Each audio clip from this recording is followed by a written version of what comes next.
गृह मंत्री अमित शाह ने नई दिल्ली में की बैठक। सहकारी डेयरी क्षेत्र में सस्टेनेबिलिटी और सिक्योरिटी विषय पर की बैठक। ऑपरेशन सिंदूर की सफलता का जश्न। भारतीय सशस्त्र बलों के सम्मान में खालसा तिरंगा यात्रा का आयोजन। यात्रा को सीएम रेखा ने दिखाई हरी झंडी। सीएम रेखा की अध्यक्षता में कैबिनेट बैठक के लिए गए कई ऐतिहासिक फैसले। पीएम सूर्य घर योजना के तहत सब्सिडी 1,08,000 रुपए की गई।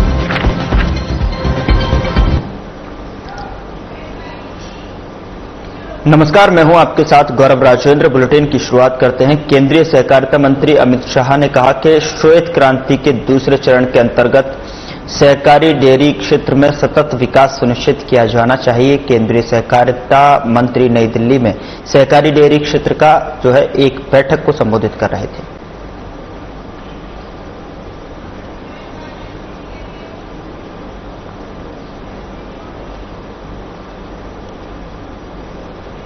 ऑपरेशन सिंदूर की सफलता के बाद में भारतीय सशस्त्र बलों के सम्मान में खालसा तिरंगा यात्रा का आयोजन किया गया। इस यात्रा को सीएम रेखा गुप्ता ने हरी झंडी दिखाई। इस दौरान सीएम रेखा गुप्ता ने कहा कि वाहेगुरु जी दा खालसा, वाहेगुरु जी दी फतेह। देश और सेना के सम्मान में आज पूरा खालसा हाथ में तिरंगा थामे खड़ा है। यह एक आवाज है, एक ताकत है और देश की सेनाओं को दिखाने का जज्बा है कि प्रधानमंत्री के आह्वान पर पूरा खालसा सीमा पर जाने के लिए तैयार है। देश की सेवा के लिए, देश की रक्षा के लिए, देश की एकजुटता के लिए हमेशा हमारा खालसा पंथ आगे रहा है और आज की ये तिरंगा यात्रा भी यही संदेश देने के लिए है कि देश का, सिख समाज का हर एक व्यक्ति, हर एक भाई इस मातृभूमि पे मर मिटने के लिए हमेशा तैयार खड़ा है, देश की सेनाओं के साथ है। देश के प्रधानमंत्री नरेंद्र मोदी जी के आदेश के साथ में एक एक व्यक्ति सरहद पे निहत्था खाली हाथ भी खड़े होने के लिए तैयार है। बधाई देती हूँ सिख समाज के मेरे सभी भाइयों को, उनकी देशभक्ति की भावना को, जिन्होंने आज इतनी बड़ी तिरंगा यात्रा दिल्ली में आयोजित करी। मैं बहुत बहुत बधाई साधुवाद। बिल्कुल उचित निर्णय हुआ है और विश्व के पटल पे भारत का संदेश जाना बहुत जरूरी है। भारत एकजुट है, एक मत है और उसने जो किया है भारत ने, आतंकवाद हमारे लिए केवल वार्ता का विषय नहीं है।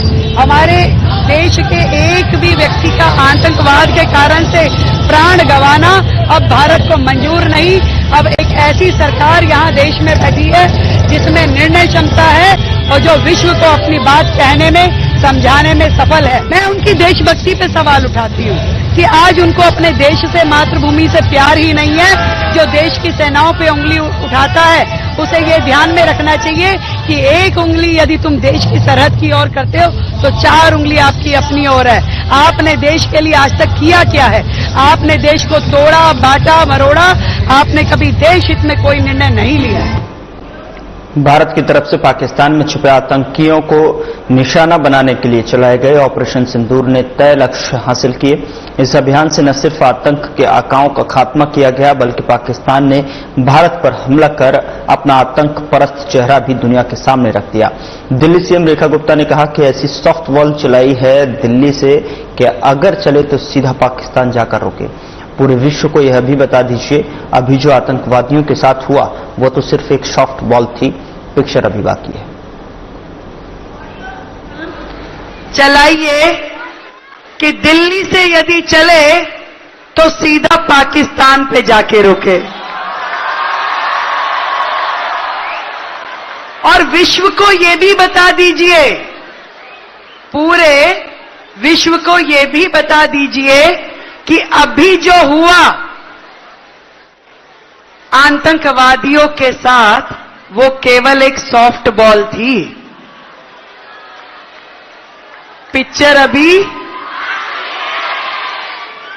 और उसके लिए ये जरूरी है कि देश का हर युवा, देश का हर नागरिक अपने आप को तैयार कर ले। तो मैं पूछती हूं आपसे, तैयार हो? तैयार हो? बहुत बहुत धन्यवाद। सीएम रेखा गुप्ता की अध्यक्षता में दिल्ली सरकार की कैबिनेट की एक महत्वपूर्ण बैठक आयोजित की गई और इस बैठक में कई ऐतिहासिक फैसले लिए गए, जिसमें पीएम सूर्य घर योजना के तहत में अब कुल सब्सिडी 1,08,000 रुपए कर दी गई है और साथ ही दिल्ली कैबिनेट ने 30,000 की अतिरिक्त सब्सिडी को मंजूरी दी है। इस योजना के तहत हर महीने औसतन 4,200 रुपए की बचत होगी। यह ग्रीन दिल्ली की दिशा में एक बड़ा कदम है।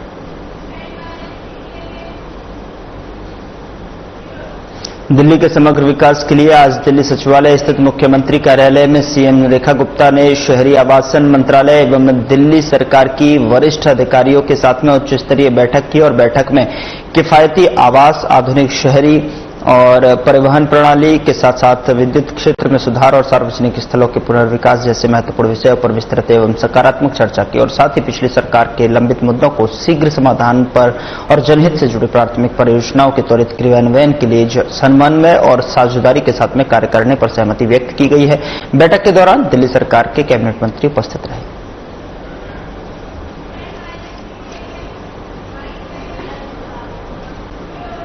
पीएम सूर्य घर बिजली योजना के तहत में दिल्ली सरकार 30,000 रुपए की एक्स्ट्रा सब्सिडी दे रही है। साथ ही आपको बता दें कि मुख्यमंत्री रेखा गुप्ता की अध्यक्षता में मंगलवार को कैबिनेट की बैठक में इस प्रस्ताव को मंजूरी दी गई है। अभी तक रेजिडेंशियल सोलर पैनल लगवाने पर सरकार की तरफ से जो है 78,000 रुपए की सब्सिडी मिलती थी। दिल्ली सरकार ने इसे बढ़ाकर 1,08,000 रुपए कर दिया है। पीएम सूर्य घर बिजली योजना के तहत में आप अपनी घर की छत पर 3 kW और क्षमता का जो है सोलर पैनल लगवा सकते हैं। मंत्री मनजिंदर सिंह सिरसा ने कहा कि पीएम सूर्य घर योजना के तहत में 3 किलोवाट तक का सोलर पैनल सिस्टम जो लगाने वाले परिवारों को 78,000 की सब्सिडी मिलती है। योजना के तहत 78,000 रुपया मिलता था 3 किलोवाट तक। उसमें अभी माननीय मुख्यमंत्री रेखा गुप्ता जी ने 30,000 रुपया और उनको दिया है, पर किलोवाट 10,000 रुपया। तो पहले 78 मिलता था, अब वो 1,08,000 रुपया होगा। और इसके साथ ही जो लोगों को बचत होगी, अगर 78,000 रुपया दे दिया हमने, 30,000 रुपया भी अब हमारी दिल्ली की सरकार माननीय रेखा गुप्ता जी की सरकार देगी, उसके बाद उसको लगभग 90,000 रुपया और खर्च करना पड़ेगा 3 किलोवाट का यूनिट लगाने के लिए। और अगर वो उसका भी हम उसको बैंक से भी पैसा लेके देंगे, ये 90,000 रुपया भी हम बैंकों से टाई अप कर रहे हैं और उनको आसान किस्तों पे पैसा मिलेगा। तो भी अगर वो अपनी किस्त भी भर दें, एक पैसा उनकी जेब से नहीं लगेगा। 78,000 प्रधानमंत्री जी की स्कीम से ले लिया, 30,000 रुपया माननीय दिल्ली की मुख्यमंत्री रेखा गुप्ता जी की स्कीम से ले लिया, 90-92,000 रुपया बैंक से ले लिया, उसका 1 रुपया नहीं लगा। और उसके बाद भी उनको लगभग जो उनकी मंथली सेविंग होगी, सारी किस्त वगैरह काट के, तो भी 4,4200 रुपया उनकी मंथली सेविंग उनके घर में आएगी। 1 रुपया जेब से नहीं लगा और सेविंग अलग से 4,200 रुपया घर पे आएगा 3 किलोवाट के कनेक्शन पे। ये माननीय मुख्यमंत्री दिल्ली सीएम रेखा गुप्ता ने ट्वीट कर कहा कि यह रैली हमारे वीर जवानों की साहसिक गाथाओं को जन जन तक पहुंचाने और जो है युवाओं को राष्ट्र सेवा के लिए प्रेरित करने का प्रतीक है। यह भारतीय सेना की गौरवपूर्ण उपलब्धि हर देशवासी के लिए गर्व का विषय है और इस अवसर पर मेरे कैबिनेट साथी श्री आशीष सूद बीजेपी उपस्थित रहे।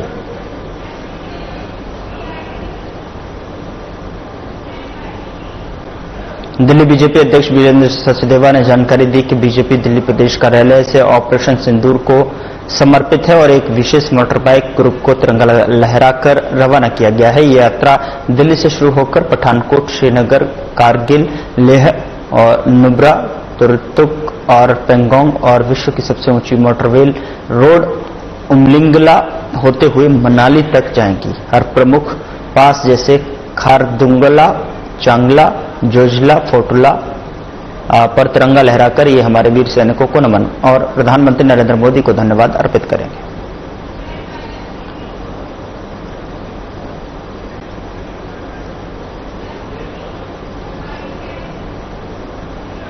मंत्री मनजिंदर सिंह सिरसा ने कहा कि आज तक कुल 500 में से 494 कैमरे लगाए जा चुके हैं और ये कैमरे सीएनजी पंप और ईंधन स्टेशनों पर लगाए जाने हैं। और आपको बता दें कि केवल 6 कैमरे बचे हैं और सभी 1 जुलाई से पहले लगा दिए जाएंगे। मंत्री मनजिंदर सिंह सिरसा कहते हैं कि कांग्रेस कभी देश की बात करने वाली पार्टी थी, लेकिन अब कांग्रेस पाकिस्तान की बात करती है।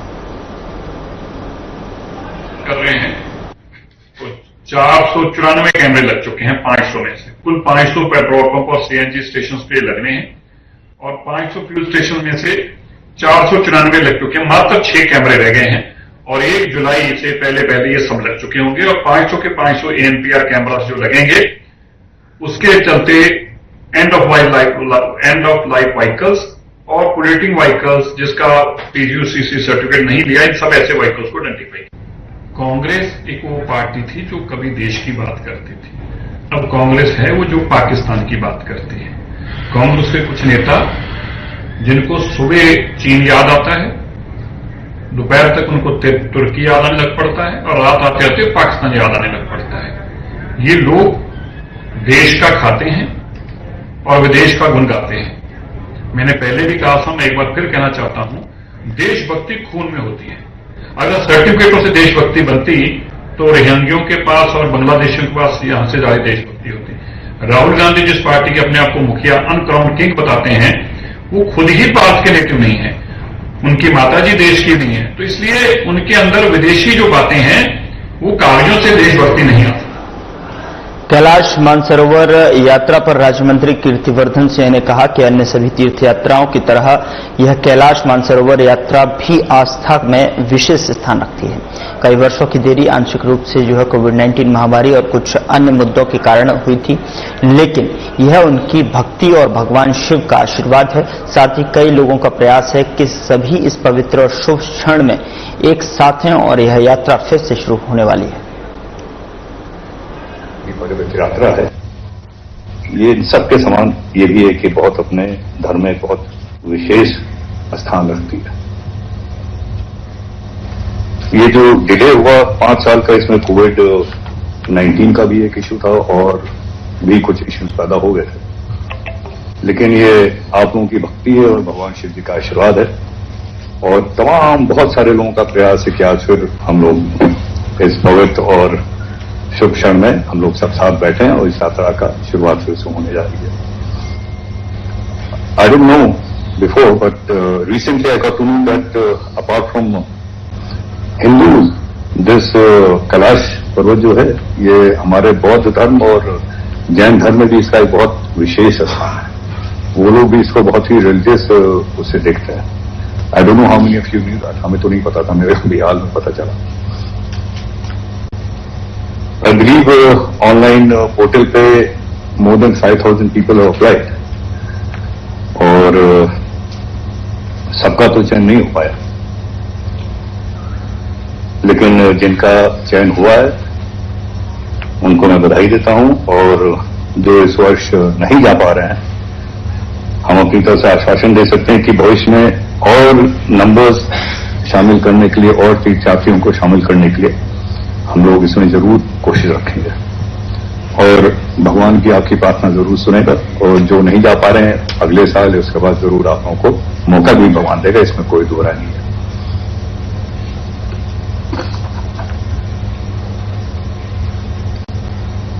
ये पहले तीर्थ यात्रा में बहुत दिक्कतें होती थी, जो हमारे रास्ते थे वो बहुत खराब थे, चाहे लिपुलेक का रास्ता हो चाहे नाथुले का पास हो, उस पर गाड़ियों को जाना बड़ी मुश्किल का काम होता था। लेकिन इन दिस इंटरवीनिंग पीरियड जब यात्रा नहीं चली, आदरणीय प्रधानमंत्री जी के नेतृत्व में इस दोनों रास्तों पर बहुत सारा काम हुआ। हमारे बॉर्डर दिल्ली के एनडीएम्स के उपाध्यक्ष कुलजीत सिंह चहल ने नई दिल्ली के कनॉट प्लेस स्थित प्राचीन हनुमान मंदिर में 2 सुविधाओं का उद्घाटन किया है। उन्होंने सबसे पहले पीने के पानी का फव्वारा खोला और फिर जूते रखने की जगह का उद्घाटन किया।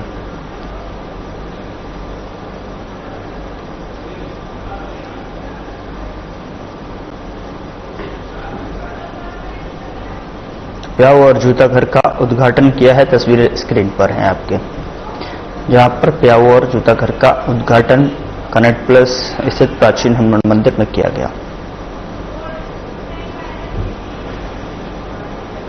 कांग्रेस सांसद और लोकसभा में विपक्ष के नेता राहुल गांधी और कांग्रेस के राष्ट्रीय अध्यक्ष मल्लिकार्जुन खड़गे ने पूर्व प्रधानमंत्री राजीव गांधी की 34वीं पुण्यतिथि पर वीर भूमि पर पुष्पांजलि अर्पित की।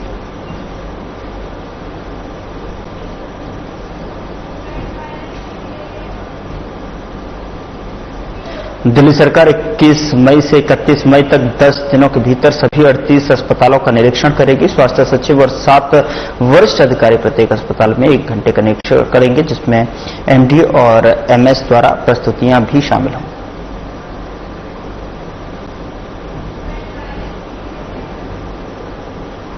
दिल्ली सरकार ने सक्षम प्राधिकारी की मंजूरी से एनसीटी अधिकारियों की छुट्टी पर प्रतिबंध लगाने वाले 8 मई 2025 के आदेश को रद्द कर दिया है।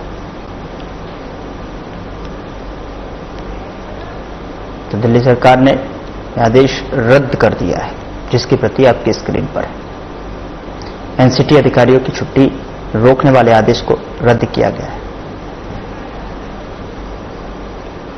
सर्वोच्च न्यायालय ने जो है उच्चतर न्यायालय के न्यायाधीश यशवंत वर्मा के खिलाफ नई दिल्ली में उनके सरकारी आवास से नकदी बरामद होने के मामले में एफआईआर दर्ज करने की मांग वाली याचिका पर सुनवाई करने से इनकार कर दिया है।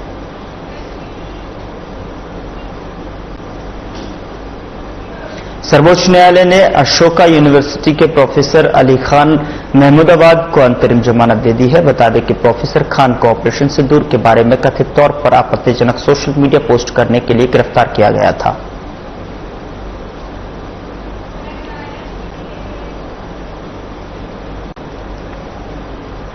स्वच्छ भारत अभियान के तहत दिल्ली को प्लास्टिक मुक्त बनाने के मकसद से जो है शासन और प्रशासन की तरफ से जो है बड़े स्तर पर प्रयास किए जा रहे हैं। शासन और प्रशासन की तरफ से लोगों को जागरूक करने के लिए कई जागरूकता कार्यक्रम भी चलाए जा रहे हैं।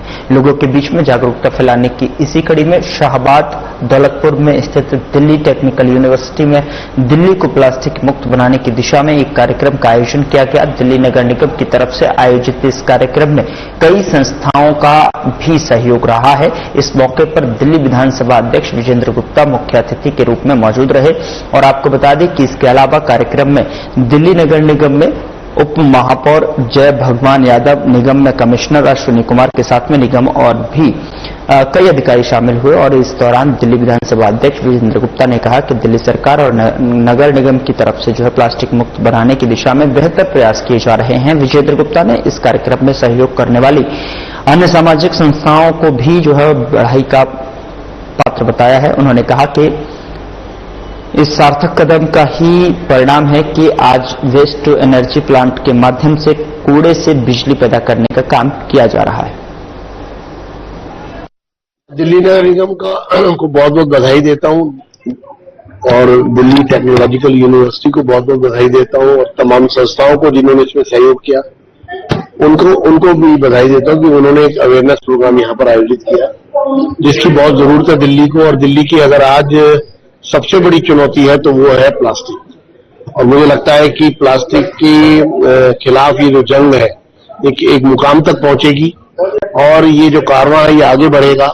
और जिस तरह से दिल्ली नगर निगम के आंकड़ों ने ये साफ और स्पष्ट किया है अपना कमिटमेंट और डिटर्मिनेशन कि 10% जो कुल जो वेस्ट है घरों से जो और मार्केट से निकलती है उसका 10% वेस्ट जो है वो प्लास्टिक के रूप में होता है। यानी कि उसको रिसाइकलिंग करना एक बात है, लेकिन हमारा ध्येय है उसको रिड्यूस करना, कम करना। और दूसरा वेस्ट टू एनर्जी की तरफ हमको जाना, जिसमें 20 मेगावाट बिजली जो है वो दिल्ली में भी नगर निगम के द्वारा सिर्फ एक प्लांट से भवानक से जो है बनाई जा रही है। और इसी प्रकार और भी जगह पर वेस्ट टू एनर्जी के प्लांट नगर निगम में लगाए। तो मेरी बहुत बहुत शुभकामनाएं हैं दिल्ली नगर निगम के महापौर, उप महापौर और आयुक्त महोदय को कि वो अपने इस मिशन में पूरे जोर शोर से दम से लगे हुए हैं। और दिल्ली की विधानसभा, दिल्ली की सरकार पूरी तरह आपके साथ है इस मिशन में। और हम मिलकर के जब चलेंगे तो डेफिनेटली निश्चित रूप से एक नए दौर की शुरुआत होगी, एक नए भारत की, एक नई दिल्ली, एक ऐसी दिल्ली जो पर्यावरण युक्त होगी, प्रदूषण से मुक्त होगी और जिसमें बहुत बड़ी भूमिका इंडिविजुअल निभा सकता है। RWs यहाँ पर थी बहुत बड़ी संख्या में NGOs थी और यहाँ पर स्टूडेंट्स थे और इसी तरह से तमाम तरह के लोग यहाँ थे जिनमें एक कैपेसिटी है लोगों को मोटिवेट करने की। तो मैं आज के इस कार्यक्रम को एक सफल कार्यक्रम मानता हूँ। आपने आइडिया की बात भी की, तो किस तरीके से लोगों की भागीदारी, किस तरह के कार्यक्रम? लोगों को में अवेयरनेस की बहुत जरूरत है। नीति बनाना, नियम बनाना प्रोग्राम करना एक विषय है, लेकिन लोग उसको अपना रहे हैं, जन का सहयोग मिल रहा है और जन आंदोलन के रूप में वो परिवर्तित होकर के एक आम व्यक्ति के एफर्ट जब तक उसमें आते हैं, तो हमने आरडब्ल्यू से यही आह्वान किया कि आप जुड़िए, अवेयरनेस करिए और ये अवेयरनेस निश्चित रूप से हमें सफलता के मार्ग को प्रशस्त करें। उसके लिए इसमें ऐसा है कि जो बैंड प्लास्टिक है उस पर तो एनफोर्समेंट करने की जरूरत है और हम एनफोर्समेंट करेंगे, करवाएंगे, पास में भी हुआ है, उसको सस्टेन करेंगे। और दूसरा यह है कि जो प्लास्टिक बैंड नहीं है, ऐसे मैन्युफैक्चरर को लूप में लेना, एक्सटेंडेड रिस्पॉन्सिबिलिटी उनकी, जिसका एक सिस्टम है कि वो भागीदार बने रिसाइकलिंग, जो लोग यूज करें और उनके पास जाए उसको फिर वो रिसाइकिल करें। तो दूसरा तरीका ये है। और तीसरा ये है कि लोग जो हैं इतने अपने बिहेवियर को अपना बदलाव लाएं ताकि इस्तेमाल अपने स्तर पे कम से कम करें, और बेहतर तो यह है कि बैन प्लास्टिक का करें ही नहीं। तो आज की जो मीटिंग थी, जिसको हमारे स्पीकर साहब ने संबोधित किया और लोगों को समझाया, तो इसी श्रृंखला का एक कड़ी है कि हम लोगों से रीच आउट करें, उनका भी सहयोग लें और निगम भी अपनी कार्रवाई त्वरित करे और कठोर करे जहां पे बैन प्लास्टिक की सेल हो रही है या मैन्युफैक्चर हो रहा है। सर, खिलाड़ी और अमन विहार का जो एरिया है वो नरेला एनसीडी के अंदर में आता है, वहाँ पे अगर कंप्लेंट की जाती है तो कोई एक्शन नहीं हो सकता? होगा, एक्शन होगा, एक्शन होगा। जेई और एग्जीक्यूटिव इंजीनियर किसी का भी कोई जवाब नहीं होता, इवन डीसी तक को एक्शन लेंगे। हमारे साथ डीसी हैं, एक्शन करो। पूर्वी दिल्ली के निर्माण विभाग में एक निजी स्कूल में आग लग गई और मौके पर 5 दमकल गाड़ियां जो है पहुंची और किसी के हताहत होने की खबर नहीं है। स्कूल के पास खड़ी एक कार आग में जल गई, तो वहीं पास की एक इमारत में फंसे कुछ लोगों को सुरक्षित निकाल लिया गया।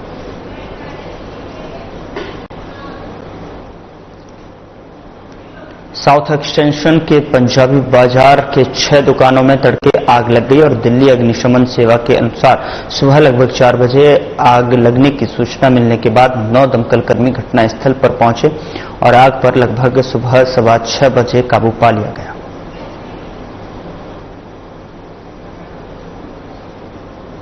उधर सरोजनी नगर मार्केट में आधी रात को एनडीएमसी का बुलडोजर चला और स्थानीय दुकानदारों का आरोप है कि कोर्ट से यह आदेश आया कि अवैध रूप से फुटपाथ पर या सड़क पर जो दुकानें लगती हैं उनको हटाया जाए। साथ ही साथ ये भी ऑर्डर है कि जो भी दुकान फुटपाथ पर लगती है वो सूरज ढलने के बाद में अपने सामान को लेकर चले जाएं और दूसरे दिन जब दुकान खोलने का वक्त हो तब अपना सारा सामान लेकर आए। लेकिन दुकानदारों ने आरोप लगाया है कि एनडीएमसी ने जो कार्रवाई की है वो न सिर्फ अवैध रूप से जो दुकानों पर हुई है बल्कि जो लीगल दुकान है उनको दुकानों के आगे लगे शेड को भी तोड़ दिया गया।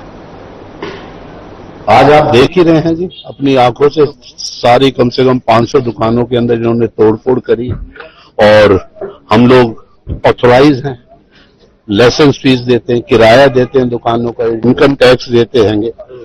उसके बावजूद इन्होंने बिना किसी को बताए, बिना कोई नोटिस दिए हुए आज रात को ये यहाँ पे जेबीसी लेके आए। एनडीएमसी के सेक्रेटरी साहब और डायरेक्टर इन्फोर्समेंट और उनके साथ कम से कम 100 से ज्यादा एनडीएमसी के लोग थे, प्लस पुलिस हमारी सरोजनी नगर मार्केट की जो थी वो थे, और उन्होंने यहाँ पे तोड़फोड़ शुरू कर दी।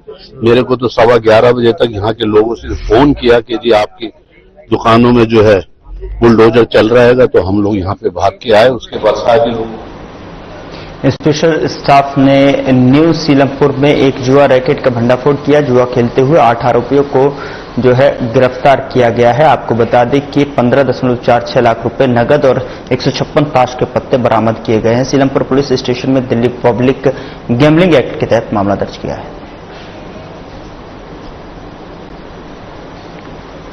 दिल्ली पुलिस की क्राइम ब्रांच ने एक पेरोल जंपर को गिरफ्तार किया है। आपको बता दें कि कुख्यात आरोपी देवेंद्र शर्मा डॉक्टर डेथ के नाम से भी जाना जाता है, जो कि आरोपी सीरियल किलर और आयुर्वेद डॉक्टर है। आरोपी 2002-04 के जो है बीच कई टैक्सी ड्राइवरों की हत्याओं में शामिल रहा है। फिलहाल बुलेटिन में इतना ही। नमस्कार।